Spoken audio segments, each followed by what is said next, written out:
దేవునికి స్తోత్రం కలుగును గాక. మీ అందరికీ నా హృదయపూర్వక వందనాలమ్మా.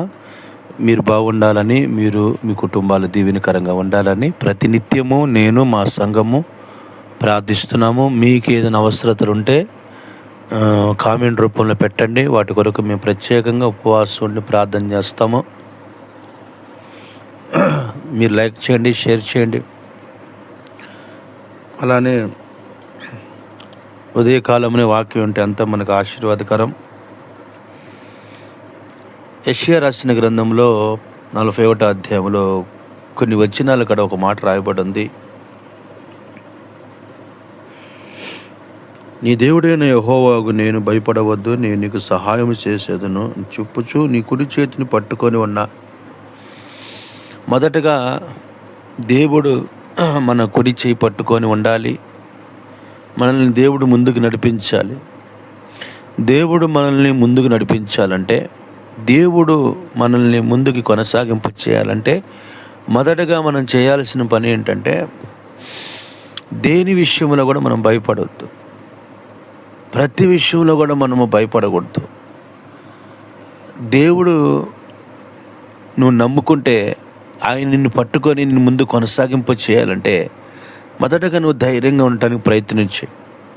అందుకని నీతిమంతులు సింహమలే ధైర్యంగా ఉంటారని వాక్యం సెలవిస్తా ఉంది.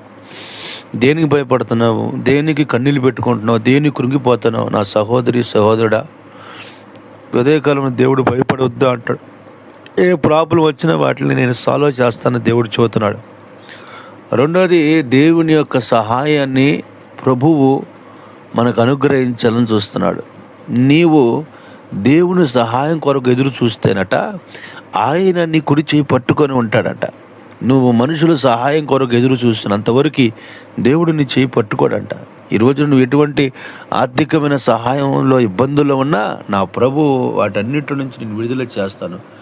దేవుడి యొక్క సహాయాన్ని పొందుకోవాలని ప్రభు మాట్లాడుతూ ఉన్నాడు. అంత మాత్రమే కాదు, కానీ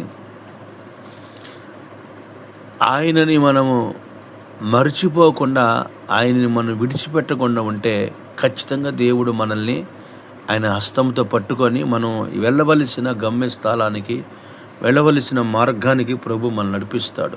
ప్రార్థన. పరిశుద్ధమైన తండ్రి, నీ బిడ్డల విషయంలో మీరే అద్భుతము జరిగించండి ప్రభా. వారు ఎటువంటి ఒంటరి జీవితం అనుభవిస్తూ ఉన్నారో ఆ ఒంటరి జీవితం నుండి నీ బిడ్డల్ని విడుదల చేసి నీ బిడ్డలకి శాంతి సమాధానాలు కలగచేయమని